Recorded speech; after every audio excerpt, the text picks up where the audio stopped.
Welcome to Buy, Hold, Sell. My name's James Marley and we're looking for a bit of growth from our two managers today. I'm joined by Ben Clark from TMS Capital. Thanks, James. And Roger Montgomery from the Montgomery Fund. James. Ben, we'll kick it off with you. Salary, packaging, Macmillan Shakespeare. Yeah, look, I think the management's doing a good job through acquisition to diversify out of the salary packaging business, which caused all the turmoil a couple of years ago.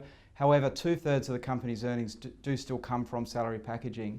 And, you know, that's really at politicians' whim. So I would continue to avoid have a sell on Macmillan. That's a sell. Roger Macmillan? Well, we own it. We think the probability of Labor winning the next election is very, very low. In that environment, the chances of any changes to the FBT arrangements are minimal. They are building what we describe as a virtual car dealership, and we love that because it's capital light. So at the moment we own it, and so we have to say it's a buy. But I'd prefer a lower price before buying it strongly. Okay.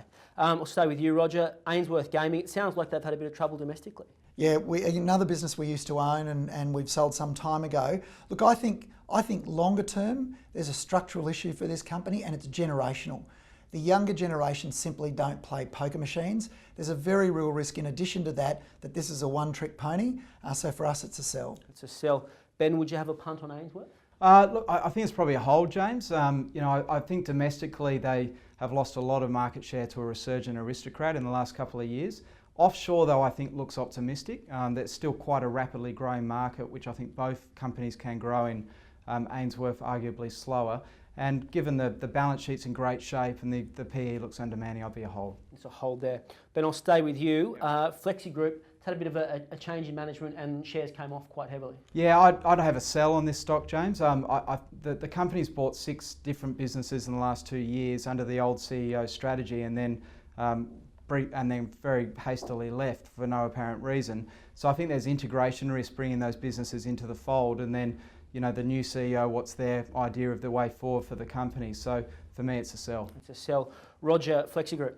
Look, the credit card and the Certegy business we expect strong growth from, but I think it's factored into the price at the moment. So for us, it's a hold. That's a hold. Okay, well, we're going to try and tease a few ideas out of you, Roger. Have you got one with a bit of growth for it? Yeah, look, it's the largest position in our portfolio, and I'm not saying it to pump the stock, but you know we're backing it with our clients' funds and our portfolio, and we think it's Challenger. We think it's worth probably 30% more than where it's trading right now. The market doesn't understand the risk of its liabilities and the matching between its assets and liabilities. We believe we understand that very, very well. It's going to get growth from the ageing population, but more so within that ageing population, it's going to get growth as people transition from accumulation to pension phase. And within the pension phase, they're going to move from about 4% market share in annuities to something like 15%. So it's growth on growth on growth, and I wouldn't be surprised to see the business 3 or 4 times bigger in 15 or 20 years' time. Okay, great.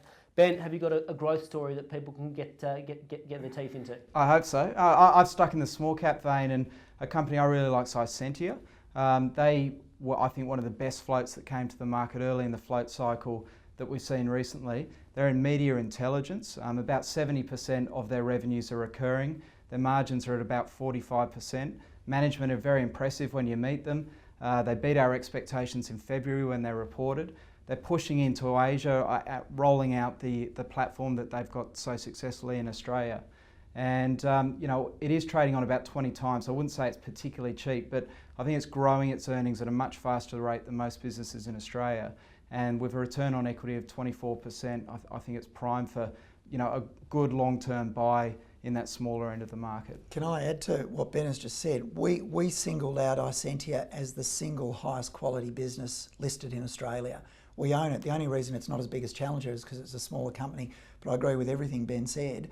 And where they're going to benefit is charging customers for social media monitoring. And there's a lot more of that going on now than there was when it was just a newspaper or a TV commenting on your company.